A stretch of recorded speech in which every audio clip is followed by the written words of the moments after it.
रोज़ा तोड़ने वाली चीज़ों के बयान में सबसे पहले एक फार्मूला तो आप समझ लें।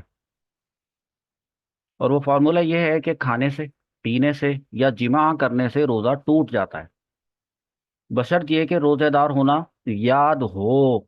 अगर उसको याद है कि वो रोज़ेदार है और याद होते हुए उसने खाया या पिया या जिमा कर लिया तो उससे रोज़ा टूट जाता है। इसका मतलब ये है कि अगर किसी ने भूले से खाया या पिया या जिमा भूले से कर लिया और उसको अपना रोजेदार होना याद नहीं था तो रोजा नहीं टूटता। और मजीद इसकी तफसीलात आगे आएंगी इंशाअल्लाह अज़्ज़ा वजल। अच्छा, खाना किसे कहते हैं आपको मालूम है? पीना किसको कहते हैं ये भी आपको मालूम है? अब जरा जिमा की बात कर लेते हैं कि जिमा किसको कहते हैं। तो उमूमन इसमें बड़े मिसकंसेप्शन पाए जाते हैं लोगों के दरमियान कि वो फिका की टर्मिनोलॉजीज को आपस में मिक्सअप करके कंफ्यूज हो जाते हैं। तो आज आपकी इस कन्फ्यूजन को दूर कर देते हैं कि इस्तिलाहात यानी टर्मिनोलॉजीज का सामना और आपको करना पड़ेगा। किताबों में आपको, फिक की किताबों में ये अल्फाज आपको लिखे हुए मिलेंगे। तो इसको ये नहीं कह सकते कि ये बड़ी मुश्किल उर्दू है, हालांकि हालांकि जो है वो बहार शरीयत किताब को अब नए ज़माने में बहुत सारे पब्लिशर्स ने जो है वो आसान उर्दू में मुश्किल अल्फाज को आसान अल्फाज से रिप्लेस करके आपके सामने पेश कर दिया है। और उसमें से भी हम जब आपको मसाला मसाइल पेश कर रहे हैं तो मसाइल की तरतीब भी हमने अपने मुताबिक की रखी है कि जो ज़्यादा पेश आने वाले मसाइल हैं उनको पहले बताया और जो कम पेश आने वाले मसाइल हैं उनको बाद में बताया अपनी क्लास में। तो जिमा किसको कहते हैं? ये जिमा और मुजामात, ये अल्फाज आपने पढ़े हैं। जिमा और मुजामात एक ही चीज है। जिमा दरअसल कहते हैं कि मर्द का, जकर का हशफा औरत की फरज में दाखिल हो जाना। यानी मर्द ने अपने जकर के हशफे को औरत की फरज में दाखिल कर दिया तो ये दुखूल हो गया और इसी को कहते हैं जिमा। ये जो उसने दाखिल किया है इससे इंजाल हो चाहे ना हो तब भी ये जिमा है। तो जिमा की तारीफ पर पूरा उतरने के लिए इंजाल होना जरूरी नहीं होता है। लिहाजा कोई शख्स ये नहीं कह सकता कि उसने अपनी बीवी के साथ जिमा किया और वो ये कहे कि इंजाल तो हुआ नहीं था इसलिए मेरा रोजा नहीं टूटा। तो उसको ये बताया जाएगा कि जिमा की तारीफ में इंजाल शामिल नहीं। और ये अगर नामहरम के साथ हो यही वाली बात तो जिना की हद जारी हो जाती है। और बीवी के साथ हो तो फकत ज़कर का अगला नुमायां हिस्सा जो कि हशफा कहलाता है, सिर्फ उसका ही फर्ज के अंदर दाखिल हो जाना ये फौरन गुस्ल को वाजिब कर देता है। और मियाँ और बीवी दोनों का गुस्ल, दोनों दोनों पर गुस्ल वाजिब हो जाता है, दोनों पर। तो चाहे कि वो डिस्चार्ज हो या ना हो। एक लफ्ज वो आप किताबों में पढ़ते हैं, वो लफ्ज है मुबाशरत। मुबाशरत को ही लोग जिमा समझ रहे होते हैं जबकि ऐसा नहीं है। मुबाशरत जिमा नहीं होता। मुबाशरत का माना है जिल्द का जिल्द से मिलना, या जिस्म का जिस्म से मिलना, या जिस्म का जिस्म से छू जाना, या जिल्द का जिल्द से मस हो जाना, यानी स्किन का स्किन से टच हो जाना। यह है मुबाशरत। अब अगर मुबाशरत ऐसी है कि मिसाल के तौर पे मियाँ बीवी ने एक दूसरे को हग किया, मुआनका कहलाता है, गले लगाया, तो दोनों के जिस्म एक दूसरे से टच हुए, ये मुबाशरत है। और मुबाशरत से रोजा नहीं टूटता। बीवी को बोसा दिया, बीवी ने शौहर को बोसा दिया, इससे भी जिस्म से जिस्म मिला, मुबाशरत है। मुबाशरत से रोजा नहीं टूटता। अलबत्ता मुबाशरत जब इस दर्जे को पहुंच जाए कि उस मुबाशरत यानी जिस्म के मिलने के दौरान मर्द के ज़कर का हशफा फर्ज में दाखिल हो जाए, अब ये मुबाशरत बन जाएगी जिमा। यानी अब ये मुबाशरत जिमा में कन्वर्ट हो जाएगी, और जिमा से दोनों जुम्बी हो जाएंगे, दोनों पर गुस्ल फर्ज हो जाएगा। और जानबूझकर किया था, रोज़ादार होना याद भी था, तो दोनों का रोज़ा भी टूट जाएगा। फिर आगे इसके मसले की काफ़ी तफसीलात हैं, वो आगे आपको पेश करेंगे कि किसने ज़बरदस्ती किया और किसने राज़ी होकर किया, वगैरह वगैरह। एक और टर्मिनोलॉजी कहलाती है वती। वाव तो ये, वाव तो या वती। तो वती में भी लोग कंफ्यूज होते हैं। वती का मतलब होता है दुखूल। जैसे मुबाशरत में तो दुखूल नहीं था, लेकिन अगर हो दुखूल और वो भी फर्ज में हो तो जिमा। और अगर फर्ज में ना हो बल्कि दुबुर में हो तो फिर वो जिमा नहीं।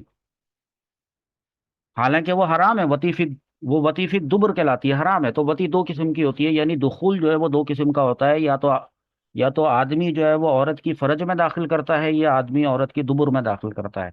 दुबुर में दाखिल करना हराम है, जहन्नम में ले जाने वाला काम है। तो वती अगर फर्ज में हो, जायज मकाम पर हो, तो ऐसी वती फिर जिमा कहलाती है। तो ये टर्मिनोलॉजीज जो थोड़ी सी मैंने एक्सप्लेन की हैं, और मुबाशरत का कॉन्सेप्ट आपको क्लियर किया है। इसमें एक लफ्ज़ है पीना। तो पीने के ताल्लुक से लोग समझते हैं कि कोई कोई पीने की चीज़, पानी पीना या दूध पीना या शरबत पीना, पीने की कोई लिक्विड चीज़ पीना। तो एक धुआं पीना भी होता है, उसका मसला आगे आने वाला है। उसको भी पीना ही कहते हैं, धुआं। तो कुछ कुछ लोग समझते हैं कि हलाल चीज़ पीने ही से रोज़ा टूटता है, तो भाई हराम चीज़ पीने से भी रोज़ा टूट जाता है। किसी ने कहा कि उसने तो शराब पी थी, और शराब तो हराम होती है। तो नहीं भाई, वो शराब पीने से भी रोज़ा टूट जाता है, वो तो वैसे ही हराम है। और जहाँ तक धुएं की बात है, तो वो मसला अगला आ रहा है, और वो लिखा है कि हुक्का, सिगार, सिगरेट, चरस पीने से रोज़ा टूट जाता है। तो ये हुक्का क्या होता है वो आपको मालूम है, उसमें पाइप होता है। सिगार सिगार भी सिगरेट जैसी चीज़ होती है, सिगरेट का सबको पता है। चरस ये नशा करने वाली चीज़ होती है। और इसके अलावा नशा करने वाली धुएं वाली चीज़ें, जिनसे धुआं इनहेल किया जाता है, तो उससे रोज़ा टूट जाता है। अब कोई शख्स अगर ये कहता है कि उसने सिगरेट पी है लेकिन मुंह में रखी, और धुएं को अपने अंदर नहीं लेकर गया बल्कि मुंह में रखते ही फूंक दी, तो इसका एतबार नहीं किया जाएगा, बल्कि उसका भी रोज़ा टूट जाएगा।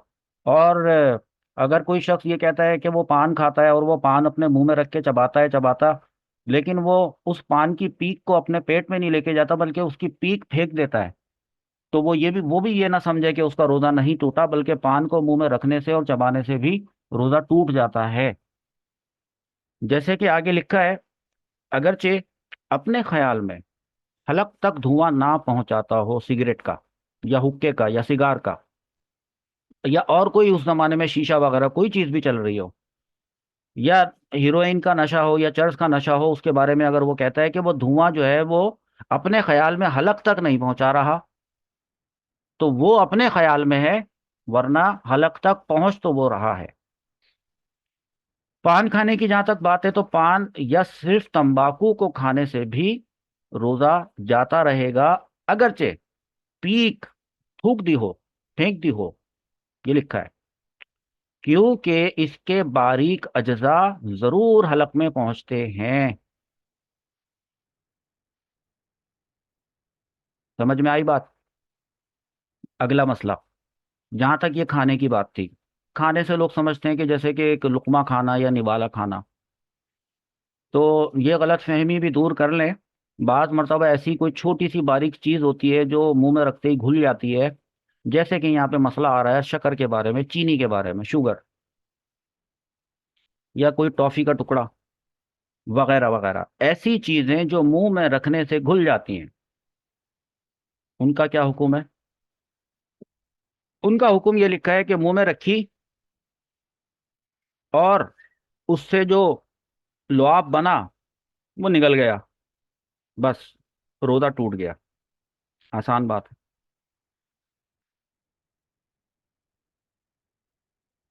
अगला मसला, अगला मसला है कि यूं ही दांतों के दरमियान कोई चीज, बाज़ मर्तबा ऐसा होता है कि खाना खाने के दौरान दांतों के दरमियान कोई चीज फंस जाती है। तो वो जो चीज फंस गई थी, अगर उसका साइज चने के बराबर है या चने के साइज से ज्यादा है, ये उस खा गया। वो ये ध्यान ध्यान में रखिए कि पहले से वो मुंह में मौजूद थी, वो चीज दांतों के दरमियान थी वो चीज, और वो उसका साइज चने के बराबर था। चने के बराबर था या चने के साइज से थोड़ा बड़ा था, उसे खा गया, रोजा टूट जाएगा। थोड़ा बड़ा मैंने कह दिया, थोड़ा इसलिए कहा है कि अगर बड़ा ही होगा तो उसको पता होगा, वो तो शक में खा रहा है, रोजा टूट जाएगा। या फिर अगर चने के साइज के बराबर नहीं थी वो चीज, बल्कि छोटी थी, चने के दाने से का जो साइज होता है उससे छोटी चीज थी, तो इसके बारे में लिखा है कि कम थी, कम ही थी, मगर मुंह से निकालकर फिर खा ली, रोजा टूट जाएगा। अब ये नहीं कहा जाएगा कि उसने जो चीज खाई है वो चने के साइज के बराबर नहीं थी, ये नहीं कहा जाएगा। वो वैसे कोई अपने मुंह से निकाल कर क्यों खाएगा? गलत मसाला समझने की वजह से खाएगा। क्योंकि अगर कोई चीज, ये कोई इंसान ये समझ रहा हो कि चने के बराबर की चीज खाने से रोजा टूटता है, और उसके अपने दांतों में फंसी हुई कोई चीज महसूस हुई, जबान के इशारे से उसने बाहर निकाल के चेक की, तो उसने कहा अच्छा ये तो चने के बराबर नहीं है, तो यूं उसने खा ली, रोजा टूट गया। दांतों से कभी कभी खून भी निकलता है, तो खून निकलने से क्या रोजा टूटेगा? तो इसकी एक सूरत है कि जिस सूरत में रोजा टूटेगा, कि वो खून वो निकलकर हलक से नीचे उतरा, एक बात, और खून का जायका हलक में महसूस हुआ, ये सूरत हाल पाई जाएगी, रोजा टूट जाएगा। अच्छा, ये तो इसमें से अक्सर बातें आपको पहले से मालूम थी, और अब कुछ ऐसी बातें आने वाली हैं कि अक्सरियत को मालूम नहीं होंगी, और हो सकता है कि आज वो पहली मर्तबा उन बातों को सीखेंगे और जानेंगे। अगला मसला आ रहा है, और वो बड़ा ही डिफरेंट किस्म का मसला है। और मसले में लिखा है कि कोई खुश्क चीज, किताब में खुश्क का वर्ड नहीं था, इसका इजाफा किया गया है, तो कोई खुश्क खुश्क चीज यानी कि सॉलिड दुबुर के मकाम में रखी। ये दुबुर क्या होता है? ये दुबुर जो है ये पीछे के मकाम को कहते हैं।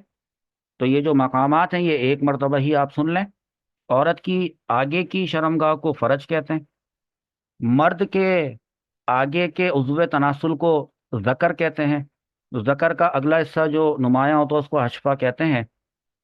और जो पीछे की शर्मगाह होती है उसको दुबुर कहते हैं। तो कोई खुश्क चीज़ दुबुर के मकाम में रखी, ये देखकर और सुनकर आपको हैरत हुई होगी, अगर हुई होगी। तो इसके बारे में मैं आपको बताता चलूं कि बाज़ बीमारियां ऐसी होती हैं जैसे कि कॉन्स्टिपेशन होता है।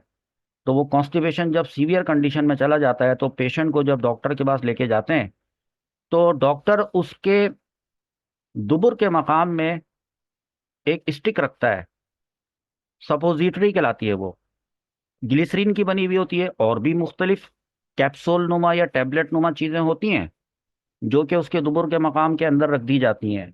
जब वो रख दी जाती हैं तो उससे उसका कॉन्स्टिपेशन का मसला हल हो जाता है।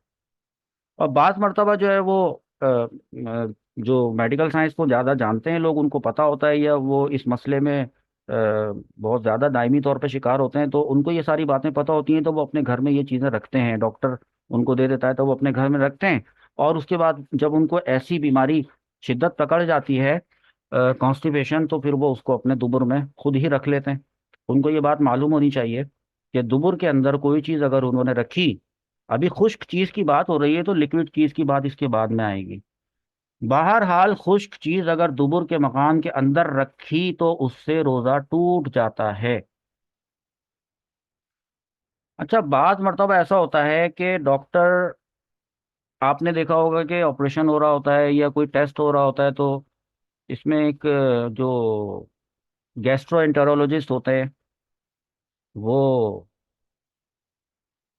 क्लोनोस्कोपी करते हैं, शायद यही उसका नाम होगा। उसमें वो क्या करते हैं कि वो एक कैमरा छोटा सा वो दाखिल करते हैं, उसका अपना एक पाइप होता है, तो वो गाइडेड होता है, उसका दूसरा सिरा कंप्यूटर से कनेक्टेड होता है। उसके बाद वो होते होते अब आई डोंट नो एंडोस्कोपी कहते हैं या क्लोनोस्कोपी कहते हैं, एंडोस्कोपी कहते होंगे भाई। तो वो उसके अंदर वो जाता है, दाखिल होता है, आंतों तक जाता है और हर जगह का इन्फेक्शन तलाश करता है और उसकी पिक्चर्स जो है वो आपको उनके क्या उस पे स्क्रीन के ऊपर वो दिखाता है, वो उसको रिकॉर्ड करते हैं और बीमारी तक पहुंचते हैं बहरहाल। और हमें अब पता ये चला है कि कोई भी चीज़, खुश्क चीज़ अगर दुबुर के मकाम में रखी जाती है तो उससे रोज़ा टूट जाता है। तो लेकिन इसके अंदर एक बात है, और वो बात यह है कि अगर उस चीज़ का दूसरा सिरा बाहर रहा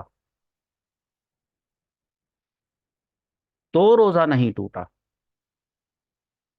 समझ में आ रही है बात? और अगर बाहर नहीं रहा, कोई चीज़ पूरी की पूरी अंदर चली गई तो रोज़ा टूट गया। जैसे कि वो टैबलेट और कैप्सूल मैंने आपको बताए, और सपोजिटरी स्टिक बताई मैंने आपको। खुश्क होती है वो शुरू में, अंदर जाके डिजोल्व हो जाती होगी। अच्छा, अब इस ये सॉलिड चीज की बात हुई थी, तर चीज की बात कर लेते हैं। तर, तर का मतलब होता है गीली। लेकिन अगर वो चीज गीली है और उसकी रतूबत यानी उसका लिक्विड अंदर पहुंच गया, रतूबत अंदर पहुंच गई, तो भी रोजा टूट गया। समझ में आ रही बात? बड़ी इंपॉर्टेंट बात है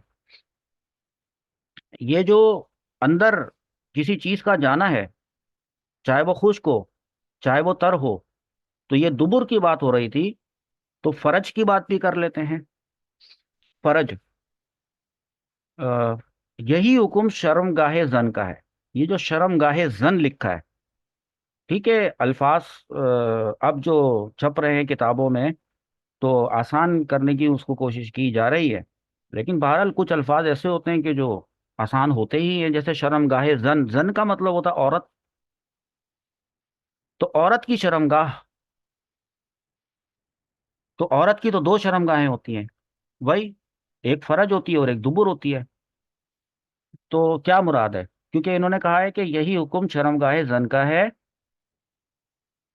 तो आगे एक्सप्लेनेशन आ गई है कि इस बाब में शर्मगाह से मुराद फरज दाखिल है। अब एक नया लफ्ज आ गया, अभी तक तो सुना था फरज, अब आ गया फरज दाखिल। देखें भाई, फरज के दो हिस्से होते हैं, एक फरज खारिज होता है और एक फरज दाखिल होता है।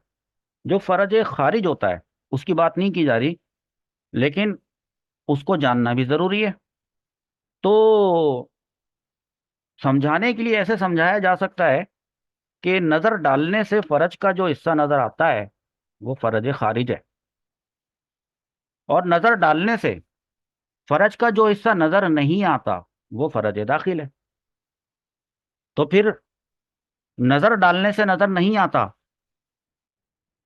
तो इसका मतलब है कि वो उसका फरज का अंदरूनी हिस्सा होता होगा, होता है, जब भी वो नजर डालने से नजर नहीं आता। और जो नजर डालने से नजर नहीं आता फरज का वो हिस्सा फरज दाखिल कहलाता है। यहाँ पे बात हो रही है फरज दाखिल की, तो सवाल ये पैदा होता है कि फरज दाखिल में कोई औरत कोई खुश्क चीज या कोई तर चीज क्यों रखेगी? एक बीमारी होती है औरतों को, लिकोरिया वो कहलाती है। लिकोरिया के अंदर गायनाकोलॉजिस्ट कभी ऐसा ट्रीटमेंट भी करती हैं कि वो एक टैबलेट या एक कैप्सूल देती हैं और वो पेशेंट से कहती हैं कि ये एक स्टिक है, पाइप नुमा छोटी सी, और वो होती है कि उसके सिरे पे वो टैबलेट होती है। वो कहती है कि इसको आप रख लें, अंदर अंदर की तरफ रखें, तो कहीं वो बाहर ना निकल जाए, तो उसके लिए उन्होंने वो एक इंस्ट्रूमेंट साथ दिया हुआ होता है प्लास्टिक का। तो वो अपने अंदर उसको जब रख लेती है तो वो टैबलेट जो है वो अंदर इंजेक्ट हो जाती है। अब वो जो टैबलेट होती है वो तो चूंकि खुश्क होती है और वो हार्ड फॉर्म में होती है और वो सॉलिड होती है, लेकिन उससे भी रोजा टूट जाता है। अब ठीक है कि वो उसकी बीमारी का इलाज है, तो इलाज करने से मना नहीं किया शरीयत ने। तो ऐसी सूरत में उसको ये चाहिए कि चूंकि लिकोरिया तो ये हो ही रहा है, हो ही रहा है, तो इमरजेंसी तो नहीं हो रही कि अब रोजे की हालत के अंदर ही वो डॉक्टर ने जो दिया है वो उसको रख ले, या नर्स कह रही है कि मैं अभी रख देती हूँ, तो नर्स को रोके, वो कहे कि अभी मैं रोजे से हूँ और जब मैं अफ्तार कर लूंगी तो उसके बाद मैं आ जाऊंगी, तो ये काम मैं उस वक्त करवा लूंगी। लेकिन अगर उसने उस वक्त करवाया तो रोजा टूट जाएगा। या खुद उसको सीख लिया उसने तरीका, तो खुद कर लिया तो रोजा टूट जाएगा। सही है। अच्छा, और भी चीजें ऐसी होती हैं जो इलाज में और ट्रीटमेंट में इस्तेमाल होती थी, पहले भी होती थी, और उनकी अब मॉडिफाइड और जदीद टेक्नोलॉजी वाली फॉर्म अब भी इस्तेमाल होती है। आम आवाम लोगों को पता नहीं होता, मेडिकल फील्ड से ताल्लुक़ रखने वाले लोगों को मालूम होता है। और फिर उलमा जो हैं वो कभी फिजिक्स की मालूमात फिजिक्स से ले लेते हैं, कभी बायोलॉजी के एक्सपर्ट से ले लेते हैं, केमिस्ट से ले लेते हैं। उलमा जो है वो अपने मतलब की बात जो है वो उस फील्ड के एक्सपर्ट से पूछ के जान लेते हैं, और उलमा की आदत ही पूछने की होती है, उलमा की आदत ही सीखने की होती है। तो इस वजह से उनको ये बातें पता चल जाती हैं। अच्छा, कभी कभी ऐसा होता है कि औरत ने फर्ज के मकाम में रूई का कपड़ा रखा। भाई क्यों रखा? रखा जाता होगा तभी सदरुस शरिया ने और दीगर फुकाहा ने अपनी किताबों में ये मसाइल लिखे हैं ना। तो औरत ने फर्ज के मकाम में को अंदर, में का मतलब है अंदर, रुई का कपड़ा रखा। तो इसका भी समझ लें, ऐसा कब होता है? तो वो ऐसा होता है कि वो भी एक जो है वो ट्रीटमेंट का तरीका होता है। और वो बैंडेज होती है। बैंडेज यानी कि पट्टी नहीं होती, वो जो रोल हुई हुई होती है तो उसको खोलते हैं। तो उसको वो एक ऐसी बैंडेज होती है कि उसके आगे की जगह पर तो वो कॉटन होती है, और वो गोल सी कॉटन होती है, उसके अंदर कोई मखसूस दवा होती है, उसमें वो जज्ब हुई भी होती है। और फिर वो उसको जो है वो इस तरीके से अंदर रखा जाता है। और अंदर रखने के बाद लेकिन उसको चूंकि वापस बाहर भी, जैसे 1 घंटे के बाद, या जो भी गायनाकोलॉजिस्ट ने उसका तरीका बताया है, या नर्स खुद परफॉर्म कर रही हो, डॉक्टर खुद परफॉर्म कर रही हो, तो ऐसी सूरत में जब वो फर्ज के मकाम के अंदर वो उस रुई का कपड़ा अंदर रखती है, तो उसके बाद उसने उसको एक सर्टेन टाइम पीरियड के बाद बाहर निकालना होता है। तो ज़रूरी ये होता है कि उस बैंडेज का जो है वो दूसरा सिरा हो वो बाहर हो। तो अगर तो बैंडेज का सिरा बाहर है, दूसरा सिरा, एक सिरा तो अंदर है और एक सिरा बाहर है, तो अगर तो बाहर है एक सिरा, तब तो रोजा नहीं टूटेगा। फिर ये नहीं कहा जाएगा कि भाई आपने कहा था कि फरज दाखिल के अंदर अगर कोई चीज दाखिल कर दी जाए तो रोजा टूट जाता है, तो ये शर्त है कि उसका एक सिरा बाहर हो। तो अब मसला दोबारा से देखिए कि औरत ने फरज के मकाम में एक रुई का कपड़ा रखा, इस तरह के बिल्कुल बाहर ना रहा, पूरा अंदर चला गया, तो फिर रोजा टूट जाएगा।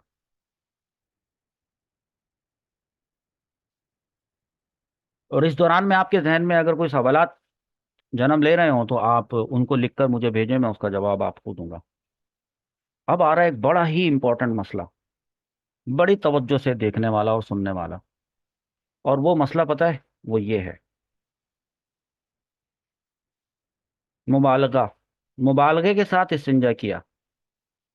ये आपको पता है इस्तिंजा किसे कहते हैं? पेशाब करने के बाद भी इस्तिंजा होता है, पोटी करने के बाद भी इस्तिंजा होता है। यानी आगे के मकाम का भी इस्तिंजा होता है, पीछे के मकाम का भी पानी से इस्तिंजा होता है। ये मुबालगा किसे कहते हैं? मुबालगा कहते हैं ज्यादती को। यानी काम को एक्स्ट्रा ऑर्डिनरी लेवल पे जाके करना। ये बहुत से लोगों को जो है ना, हाथ धोने की बीमारी होती है। आप जब देखेंगे हाथ धो रहे होंगे, हर थोड़ी देर के बाद उनको लगेगा कि जरासीम लग गए, हाथ धो रहे हैं, हाथ धो रहे हैं। ये मुबालगा कर रहे हैं, वो उसको कहा जाएगा ये मुबालगा कर रहे हैं। सब ठीक है, हाथ पाथ बिल्कुल साफ है, कोई इतना जरासीम वगैरह नहीं लगे हुए। ये मुबालगा होता है। तो यहाँ पे जिस मुबालगे का जिक्र किया जा रहा है वो इस तरह का मुबालगा है कि ठीक है, अगर नफसियाती तौर पे उसको उलझन हो रही है कि पता नहीं मेरी पाकी हुई है कि नहीं हुई, पता नहीं मेरी तहारत हुई है कि नहीं हुई, तो वो ज्यादा पानी इस्तेमाल कर रहा है, और वो उस तो अगर वो पानी चढ़ गया दुबुर के मकाम से ऊपर, रोजा टूट जाएगा। फर्ज का भी यही हुक्म है। वैसे ऐसा कोई मुबालगा करता तो नहीं होगा, लेकिन क्यों नहीं करता होगा, करता है इंसान। तभी उलमाए कराम और फुकाए कराम ने इसको बात को अपनी किताबों में जिक्र किया, ये मसला है। तो एहतियात करनी चाहिए इस्तिंजा करते वक्त रोजेदार को। समझ में आ रही है बात? खास तौर पे जो पाइल्स के पेशेंट होते हैं, जिनके मस्से बाहर निकल आते हैं, उनको तो ज्यादा एहतियात करनी चाहिए कि उनका रोजा टूटने का बहुत अंदेशा होता है। इस मसले को पहले पढ़ें, फिर मैं आपको एक बड़ी जबरदस्त बात बताता हूँ। नहीं मतलब बड़ी दुखी बात बताता हूँ, दुख वाली बात बताता हूँ। मुबालगा के साथ इस्तिंजा किया, यहां तक के हकना रखने की जगह तक पहुंच गया। पानी, सॉरी, पानी पहुंच गया। हकना रखने की जगह क्या होती है और कहाँ होती है? देखिए, जो हमारी आंत, सबसे आखिरी जो आंत होती है, जहां पर हमारा मकआद खत्म होता है, उसको कहते हैं रेक्टम। और रेक्टम के बाद जो उसका जो मुंह होता है, जो सुराख होता है, उसको कहते हैं ANUS, एनस। ठीक है। तो अगर, अच्छा पहले हकना, हकना किसे कहते हैं? ये जो अभी आपको मैं बता रहा था ना कि कुछ बीमारियां ऐसी होती हैं, कॉन्स्टिपेशन हो गया, तो उसमें जो है वो टैबलेट रखते हैं या कैप्सूल रखते हैं या वो ग्लिसरीन वाली स्टिक रखते हैं, वही हकना होता है, इसी को हकना कहते हैं। ठीक है। अच्छा, एक और बात मेरे जहन से रह गई थी बताना। वो जो तर वाली बात है, यानी लिक्विड वाली बात है, उसमें एनीमा दिया जाता है, और वो एनीमा भी दुबुर के अंदर ही दाखिल किया जाता है। बात समझ रहे हैं आप लोग? और हकना भी वहां रखा जाता है। अब एनीमा तो सिरिंज के जरिए टाइप की किसी चीज से इंजेक्ट कर दिया जाता है, वो तो पानी होता है। लेकिन हकना ये तो एक ठोस चीज होती है। तो इलाज के लिए जरूरी होता है कि हकना, या वो टैबलेट या वो कैप्सूल या वो स्टिक जो है वो अंदर ही जाकर रहे, ठहरेगी अंदर जाकर, तो इलाज करेगी, तब ट्रीटमेंट होगा ना। तो अगर, अच्छा वो जगह कौन सी होती है, तो अगर हकना रखते ही हकना बाहर निकल आए वापस, इसका मतलब है कि वो अपने दुरुस्त मकाम तक नहीं पहुंचाता। और अगर हकना जो है, या वो पार्ट, वो जो चीज है, वो अगर बाहर नहीं निकल रही, खुद ब खुद बाहर, ऑटोमेटिक बाहर नहीं निकल रही, तो इसका मतलब है कि वो अपने रखने की जगह पर पहुंच गई है। तो ये होती है हकना रखने की जगह, कि वो खुद ब खुद से फिर वहां से बाहर नहीं निकलती। वो हकना नहीं निकलता, वो टैबलेट बाहर, वो चीज बाहर खुद ब खुद नहीं निकलती। हाँ, कोई एफर्ट करने से निकल सकती है। जैसे मरीज जो है वो हकना रखने के बाद मरीज को उठाकर बिठाया गया, तो हकना बाहर आ गया, तो ये नहीं कह सकते कि वो अपनी ठीक जगह पर नहीं पहुंचा था, क्योंकि वो बाहर आना उसका इस वजह से हुआ कि एक एफर्ट पाई गई, और वो ये कि वो उठकर बैठा और उसकी पोजीशन चेंज हुई, तो रेक्टम जो थी उसकी भी पोजीशन चेंज हुई, तो यूं वो बाहर निकल आया। मतलब बताने का ये है कि रोजा उसका टूट गया था। तो अगर पानी जो है वो उस जगह तक पहुंच गया, जो जगह मैंने आपको बताई है, तो रोजा टूट जाता है। और बस ये समझ लें कि 2-3 इंच, अब गलत हो जाएगी कैलकुलेशन बिला वजह, फिर आप लोग अल्फाज पकड़ेंगे, होगी मतलब वो जगह जो है वो मस्से कुछ जगह के होते हैं, वो 1-1.5-2 इंच के होते होंगे, उसके ऊपर की जगह होती होगी, तो बस वो उतनी जगह होती है। बस ठहरने की बात समझ जाएं कि वो जगह रेक्टम की आंत के अंदर, वो जगह जहां पर चीज जाकर, टैबलेट या चीज जाकर ठहर जाए, वही जगह हकना रखने की जगह होती है। अब जो बात मैं आपको बताना चाह रहा था, उमूमन ये वाले मसाइल लोगों को मालूम नहीं होते। और देखो, जिसको जिसको मालूम होता है आइन लाम मीम, तो उसको कहते हैं जानने वाला आलिम। और जिसको मालूम नहीं होता, जीम हाइन, जीम हा लाम, तो उस मामले में उसको कहा जाएगा कि इस मामले में इसको मालूम नहीं है, तो जाहिल है वो। तो ऐसा हुआ कि आज से तकरीबन 7-8 साल पहले की बात है कि मैंने एक वीडियो देखी, और उसमें एक प्रोग्राम हो रहा था कि एक मुफ्ती साहब से रोज़े के मसाइल पूछे जा रहे थे, और वो उस मसाइल बता रहे थे। और बहुत ही काबिल और बहुत ही सीनियर असातिज़ा में से उनका ताल्लुक है। और उसमें उनसे ये सवाल किया गया प्रोग्राम में, टीवी के ऊपर, तो इस मुबालगे के बारे में। तो जाहिर सी बात है, जो दुरुस्त मसला था वो उन्होंने बयान किया कि मुबालगा नहीं करना चाहिए, रोजेदार को इस्तिंजा करते वक्त एहतियात करनी चाहिए। तो अब अगर जाहिलों को ये बात मालूम नहीं कि दुबुर के मकाम में अगर पानी चढ़ जाए तो उससे रोजा टूट जाता है, तो आलिम ने ये बात अगर जाहिलों को बताई, तो क्या गुनाह कर दिया। उस पे इतनी मीम्स बनाई, और उनका इतना मजा, उनकी उसी वीडियो क्लिप, उसका क्लिप ले लिया कट करके, फिर उसके ऊपर जो है वो हंसी वाली आवाज बैकग्राउंड में डालकर।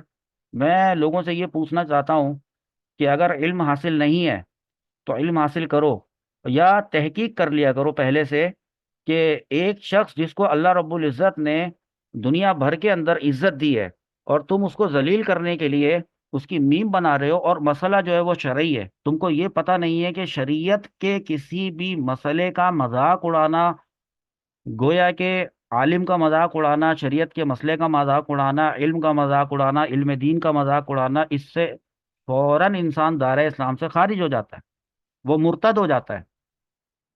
अगर वो शादीशुदा है तो उसका निकाह टूट जाता है, और उसको नए हक महर के साथ, पहले तो वो तौबा करेगा और तजदीद ईमान करेगा और तजदीद निकाह भी करेगा नए हक महर के साथ।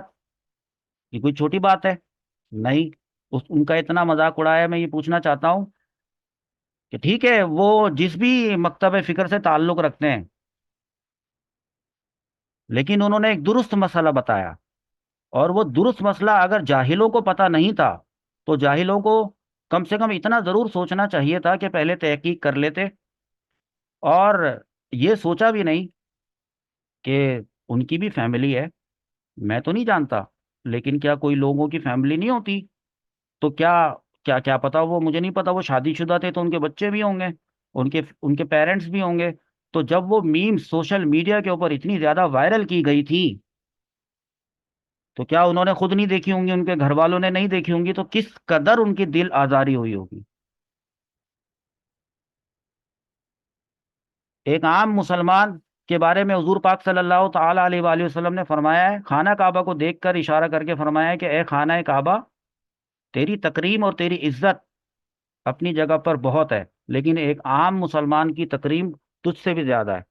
तो जब एक आम इंसान की तकरीम ही खाना काबा से भी अफजल है, तो एक आम इंसान के दिल को दुख पहुंचाना किस कदर बड़ा गुनाह होगा। और आलिम दीन कोई आम इंसान तो नहीं होता। आलिम दीन ये तो अंबिया का वारिस होता है। तो तो इसके दिल को दुखाना फिर कितना बड़ा गुनाह होता होगा, कि जिसको आप कैलकुलेट या एस्टिमेट नहीं कर सकते। और जितना जितना उनका दिल दुखा होगा, ये सोचकर जो है वो मुझे लर्जा तारी होता है।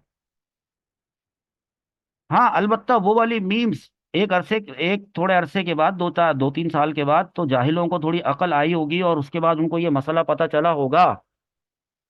उन्होंने फतावा पढ़ा होगा, फतावा शामी पढ़ा होगा, फतावा रज़विया पढ़ा होगा, बहार शरीयत पढ़ी होगी, या जो भी किताब शायद, या किसी ने उनको बताई होगी। पढ़ने वाले लोग तो वो होते नहीं है कि भाई मुबालगा के साथ अगर इस्तिंजा किया कि यहाँ तक कि हकना रखने की जगह तक पानी पहुंच गया तो रोजा टूट गया।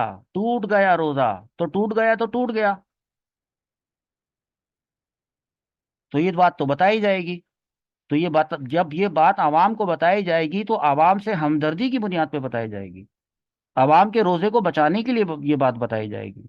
आवाम के रोजे की हिफाजत करने के लिए ये बात बताई जाएगी। हर फोरम पे बताई जाएगी।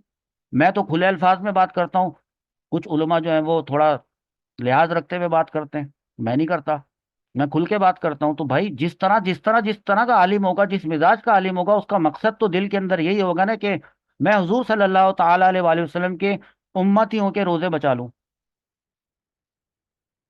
और वो जो पूरी दुनिया के उम्मतियों का दर्द अपने दिल में लेके बैठा हुआ है, और पूरी दुनिया के जो लोग हैं वो उसमें से एक बड़ा तबका जो है वो सिर्फ उसको मजाक, किससे फुर्सत नहीं। लेकिन ये एक अलग बात है।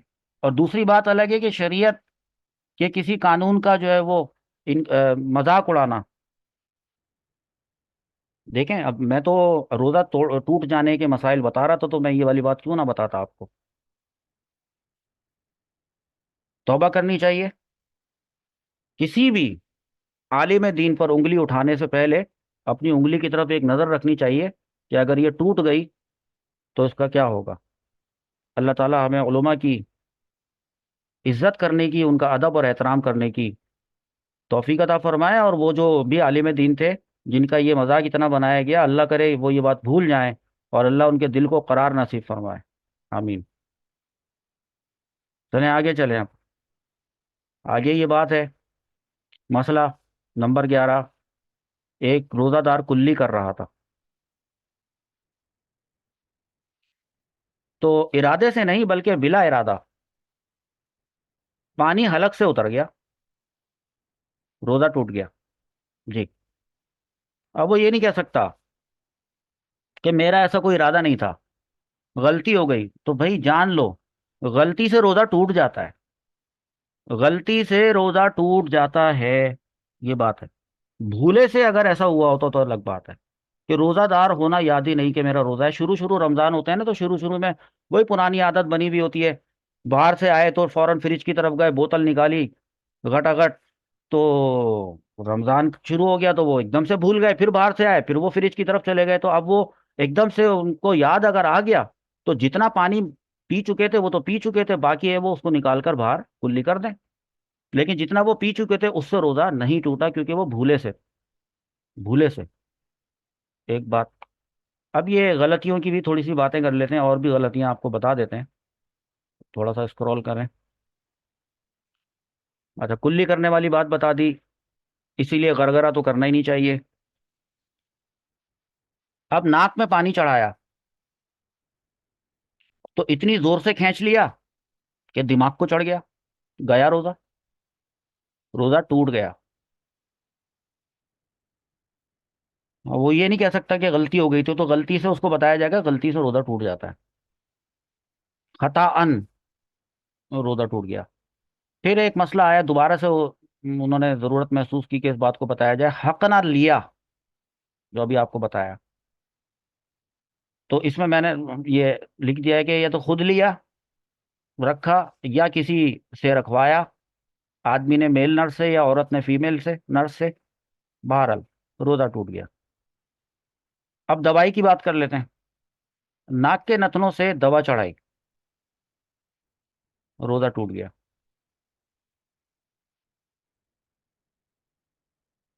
तो कुछ लोगों की नाक की हड्डी बड़ी भी होती है, और नाक का गोश्त बड़ा होता है, तो एक स्प्रे उनको डॉक्टर देता है।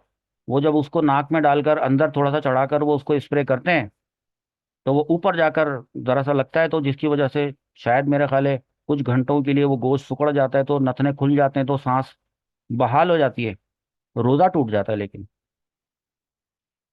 अच्छा, अब एक एक मसला, सोते में पानी पी लिया, रोजा टूट जाएगा। सोते में कुछ खा लिया, रोजा टूट जाएगा। आप सोचें कि सोते में ऐसा कोई क्यों करेगा। भाई देखें, दुनिया में जो काम हो रहा होता है, मुफ्तियाने कराम उसको लिखते हैं, होता है ऐसा तो तभी लिखा है। आप तसव्वुर करें कि एक शुगर का पेशेंट है, और उसको सीवियर किस्म की शुगर है, और वो कभी एकदम से डाउन हो जाती है, तो शुगर डाउन होने की सूरत में वो हलाक भी हो सकता है। तो उमूमन ऐसे देखा, बल्कि मैंने खुद अपनी आंखों से देखा है, कि शुगर का पेशेंट होता है, वो सो रहा होता है, तो उसके घर वाले या वो खुद जो है वो एहतमाम करके अपनी टेबल पे साइड में, बिस्तर के बिल्कुल तकिए के पास या साइड टेबल पे, वो कुछ खाने पीने की मीठी चीज़ अपने पास रखता है। कोई खजूर हो गई, कोई बिस्किट हो गया, कोई फल का टुकड़ा हो गया, इस तरह से कोई चीज़ वो रखता है। और सोते में जब कभी उसकी शुगर एकदम डाउन होती है, तो उसका पूरा जिस्म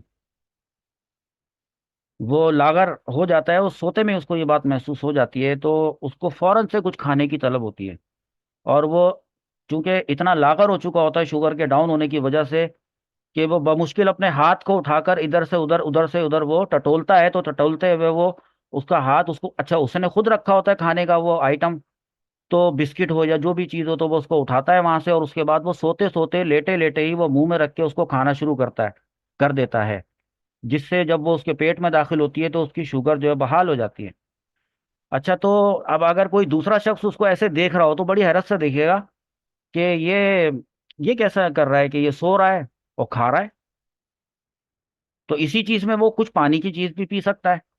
बहरहाल, वो ये नहीं कह सकता है कि मैं तो बेखबरी के आलम में था, सोते में मैंने खा लिया या सोते में पी लिया, तो तब भी बहरहाल हुक्म यही है कि रोजा टूट जाएगा, टूट जाता है।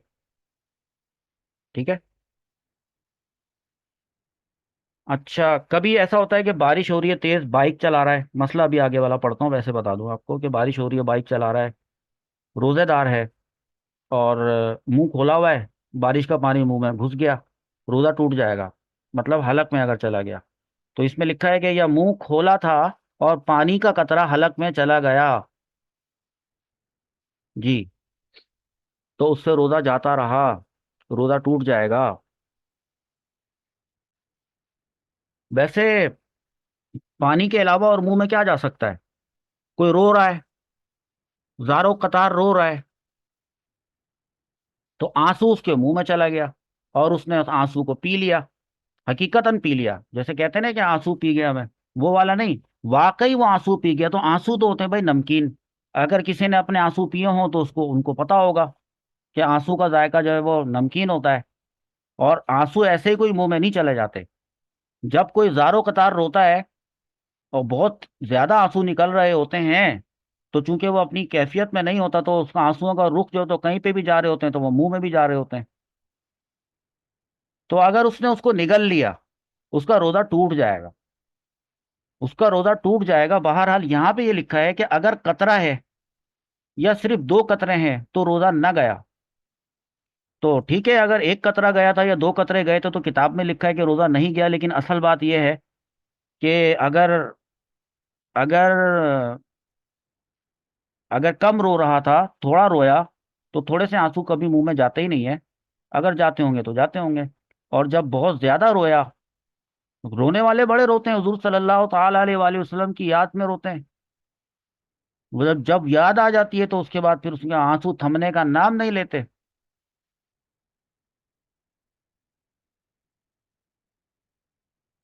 आंखें ऐसी होती हैं गोया के उबल पड़ेंगी, तो वो आंसू मुंह में जाते हैं। रोजेदार को बड़ा उस वक्त एहतियात करने की जरूरत होती है कि अगर उन उसको अपने आंसुओं की नमकीनी महसूस हुई, गया उसका रोजा, जाता रहा। पसीने का भी यही हुक्म है। तो एक चैप्टर तो हमारा यहाँ पर मुकम्मल हुआ। अब आ रहा है जरा सा डिफरेंट किस्म का चैप्टर, मतलब रोजे टूटने का ही बयान। उसमें और कुछ ऐसी बातें होती हैं जो आपको बतानी जरूरी हैं, वो समझ लें आप। बस इसके बाद हमारी क्लास यहाँ पर खत्म होगी। अगला मसला यह आ रहा है, और वो ये है कि औरत का बोसा लिया, नंबर एक बात, या उसको छुआ, दूसरी बात, या मुबाशरत की, तीसरी बात, या गले लगाया औरत को, चार बातें हो गई। ये जो चार बातें हैं, इन चारों में से रोजा नहीं टूटता। औरत का बोसा लिया, रोजा नहीं टूटता। औरत को छुआ, रोजा नहीं टूटता।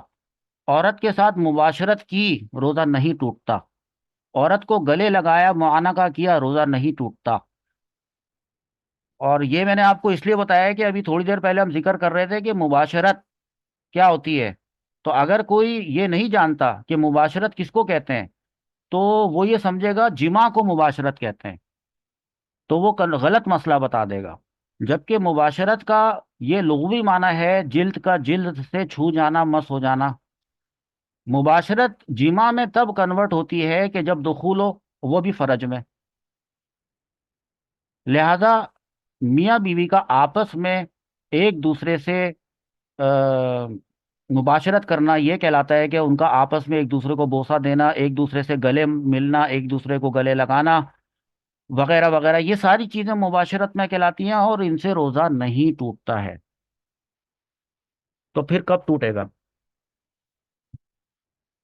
तो भाई आगे लिखा है कि इंजाल हो गया, यानी इस काम को, इन चार कामों में से और इस तरह से मिलते जुलते वाले काम करने से अगर ऐसा हुआ है कि आदमी को इंजाल हो गया, तो रोजा टूट जाएगा। अब कोई कहे कि ऐसा तो नहीं होता कि आदमी अपनी बीवी का बोसा ले तो उसको इंजाल हो जाए, या वो छुए तो उसको इंजाल हो जाए, या अच्छा मुबाशरत में हो सकता है, या गले लगाए खाली तो उसको इंजाल हो जाए। तो भाई इंजाल होता होगा इन कामों से, तभी लिखा गया है।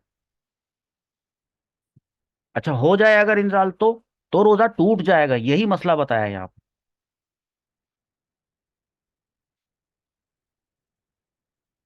अच्छा वैसे एक बात है, इंजाल, शहावत के साथ मनी का खारिज होना, तो ये हर इंजाल से रोजा टूटता है क्या? हर तरह के इंजाल से हर दफा रोजा नहीं टूटता है, ये बात है। जैसे कि अगला मसला लिखा है कि और औरत ने मर्द को छुआ। अच्छा ऊपर वो मर्द ने अपनी बीवी को छुआ था, अब यहाँ पर बीवी अपने शौहर को छू रही है कि औरत ने मर्द को छुआ, और उस इस बात से मर्द को इंजाल हो गया, तो क्या अब रोजा टूटेगा मर्द का? मर्द का रोजा नहीं टूटा। जी। अच्छा ये ऐसा क्यों हुआ? तो इसकी तफसीलात चूंकि आगे आने वाले लेसन में आने वाली हैं, तो इसलिए अभी इसको सिर्फ मसले को समझ लें और रट लें अभी इसको। औरत ने मर्द को छुआ था, तो मर्द को इंजाल हो गया, तो मर्द का रोजा नहीं टूटा। अच्छा अब मर्द छुएगा, अगले मसले में मर्द औरत को छुएगा। वैसे इसी मसले को यूं समझ ले, बल्कि हर मसले को इस किताब में लिखे हुए या फतावा के अंदर लिखे हुए मसाइल को यूं भी समझा करें आप। मैं आपको एक तरीका बताता हूँ, उसका उल्टा कर लिया करें। जैसे कि औरत ने मर्द को छुआ और मर्द को इंजाल हो गया, सही है? या इसके ऊपर वाला मसला लें, हाँ इससे ज्यादा बात समझ में आएगी। औरत का बोसा लिया, छुआ या मुबाशरत की या गले लगाया, और ये जो लिखा है ना इंजाल हो गया, आप लिखें कि नहीं हुआ। आप इसके अंदर नेगेटिव सेंस डाल दें, तो बात बिल्कुल अपोजिट हो जाएगी कि नहीं हो जाएगी? यानी जुमला बिल्कुल तब्दील होकर रह जाएगा कि औरत का बोसा लिया, छुआ, मुबाशरत की या गले लगाया और इस तरह करने से इंजाल नहीं हुआ। तो फिर हुक्म क्या लगाएंगे आप? जब यहां पे नहीं आएगा तो वहां पे भी नहीं आएगा कि रोजा नहीं टूटा। सही है?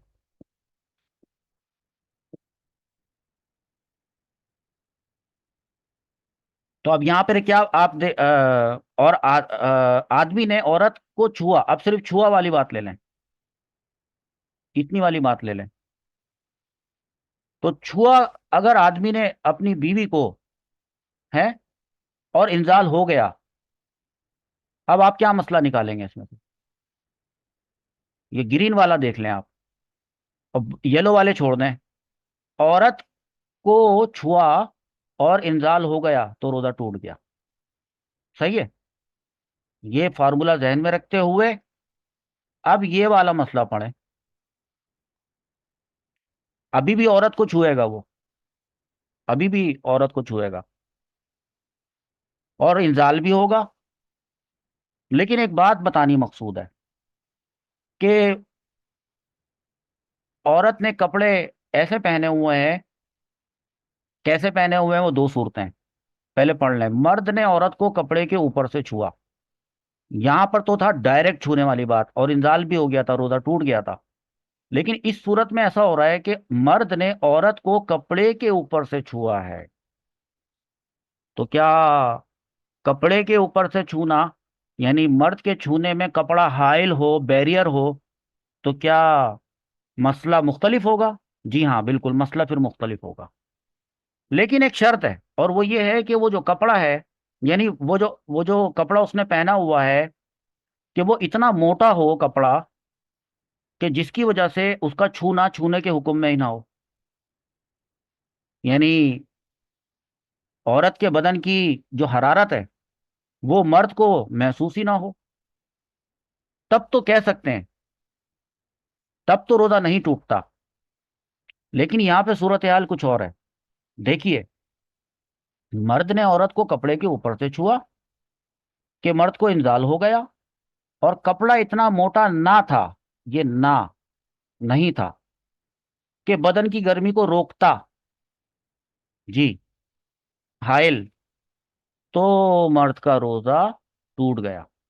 जी। और अगर इसी का मसले को उलट कर लें, जैसा कि बारिश शरीयत में लिखा है कि अगर कपड़ा इतना मोटा था, अगर था रख ना को हटा दें और था लगा दें, पॉजिटिव सेंस लेकर आ जाएं, तो क्या होगा? तो फिर इसका मतलब है कि वो इतना मोटा था कि उसने बदन की गर्मी को रोक दिया, तो बस अब रोजा नहीं टूटेगा। इस तरीके से आप मसले को समझें। आखिर में ये बात बताते चलें कि अगर किसी को रोजा छोड़ने की इजाजत शरीयत ने दी है कि वो रोजा ना रखे, तो इसका ये मतलब नहीं है कि वो रोजादारों के सामने खाता पीता फिरे, क्योंकि रमजानुल मुबारक का अपना एक एहतराम है। वो हर उस शख्स पे फर्ज है, चाहे वो रोजादार हो चाहे वो रोजेदार ना हो। तो अगर शरीयत ने किसी बीमार को या किसी भी वजह से किसी मुसाफिर को रुख्सत दी है, इसका ये मतलब नहीं है कि वो लोगों के सामने रमजानुल मुबारक की बेहुरमती करे। शरीयत को इतनी सख्त नापसंद है रमजान की बेहुरमती करना कि शरीयत ने उस पर कत्ल का हुक्म लगाया है। जी। देखें मसला, रमजान में बिला उज्र जो शख्स एलानिया, यानी खुलेआम, खुलेआम जानबूझकर खाए, तो हुक्म है कि अदालत उसे कत्ल कर दे। किस कदर ये डरा देने वाली बात है। रमजान, रमजानुल मुबारक, ये कोई हल्की चीज नहीं है, इसको कोई हल्का ना ले। रमजानुल मुबारक का एक एक लम्हा हर वक्त काबिल एहतराम है। जी। तो हम अल्लाह ताला से दुआ करते हैं कि अल्लाह रब्बुल इज़्ज़त हमें रमजानुल मुबारक का अदब, एहतराम और इज्जत करने की तौफीक अता फरमाए। और इज्जत, अदब और एहतराम दरअसल पता है वो ज्यादा अच्छा कौन करते हैं? जो ज्यादा सीखते हैं। तो जिनको आता है अदब करना, वो अदब करते हैं, आता उनको जो है वो सीखने से है। तो अल्लाह ताला हमें सीखते रहने की तौफीक अता फरमाए, और इल्म दीन हासिल करने पे हमें इस्तेकामत अता फरमाए, साबित कदमी अता फरमाए। और हम अल्लाह रब्बुल इज़्ज़त से इस बात का शुक्र अदा करते हैं कि रमज़ानुल मुबारक की इन पाक घड़ियों में हम अल्लाह रब्बुल इज़्ज़त का दीन जो है वो सीख रहे हैं। और इत्तेफाक की बात है कि हमारा टॉपिक भी रमज़ान में रमज़ान ही है और रोज़ों ही के मसाइल हैं। तो ये कितना हसीन इत्तेफाक है। तो हम इस पे भी अल्लाह रब्बुल इज़्ज़त का शुक्र अदा करते हैं। और ये अल्लाह पाक की इल्म दीन की ये महफिलें अल्लाह ताला की नेमतें हैं। तो हम ज़वाले नेमत से पनाह मांगते हैं कि हम अल्लाह रब्बुल इज़्ज़त से इस बात से पनाह मांगते हैं, अल्लाह ताला हम आप हमसे वो नेमतें वापस छीन लें अपने किसी गजब की वजह से, हमारे किसी गुनाह की पादाश में या आजमाइश में। तो हम इस बात से पनाह मांगते हैं कि आप हमें दी हुई नेमतें हमसे वापस ले लें। तो या अल्लाह ताला आप हम पर अपनी नेमतों और इनामात की जो बारिश का सिलसिला है वो जारी रखिएगा। हम आपसे दुआ करते हैं कि आप अपने प्यारे नबी सल्लल्लाहु ताला अलैहि वसल्लम पर करोड़ हा मर्तबा रहमतें नाजिल फरमाएं और सलामती नाजिल फरमाएं। इसी को जो है वो इसी दुआ मांगने को, कि अल्लाह ताला से ये दुआ करना कि अल्लाह ताला हमारे प्यारे नबी सल्लल्लाहु ताला अलैहि वसल्लम पर अपनी रहमतें नाजिल फरमाए, इसको कहते हैं दुरूद। ये दुआ मांगना कहलाता है दुरूद। और अगर दुआ में ये कहा जाए कि या अल्लाह ताला हमारे प्यारे नबी सल्लल्लाहु ताला अलैहि वसल्लम पर सलामती नाजिल फरमा, तो इस दुआ मांगने को कहते हैं सलाम। और अगर दोनों दुआएं एक साथ मांग ली जाएं, रहमत नाजिल करने की भी और सलामती नाजिल करने की भी, तो दोनों को मिलाकर कहा जाता है दुरूद व सलाम। तो हम अल्लाह रब्बुल इज़्ज़त की बारगाह में जो है वो दुरूद और सलाम भी पेश करते हैं। और इसी को वसीला बनाकर हम अल्लाह ताला से दुआ करते हैं कि या अल्लाह ताला आगे आने वाले जो मसाइल हैं, जो हमने प्लान किए हुए हैं, जो कि हमने सोच के रखे हुए हैं, इसको तू अपनी रहमत से मुकम्मल फरमा दे। रब्बी यस्सिर वला तुअस्सिर व तम्मिम बिल खैर व भी का नस्ताइन, तुझी से हम मदद मांगते हैं या अल्लाह ताला इसको पूरा फरमा दे। बस आज के लिए इतना काफ़ी है। इंशाअल्लाह अज़्ज़ा वजल बाकी के मसाइल अगली क्लास में।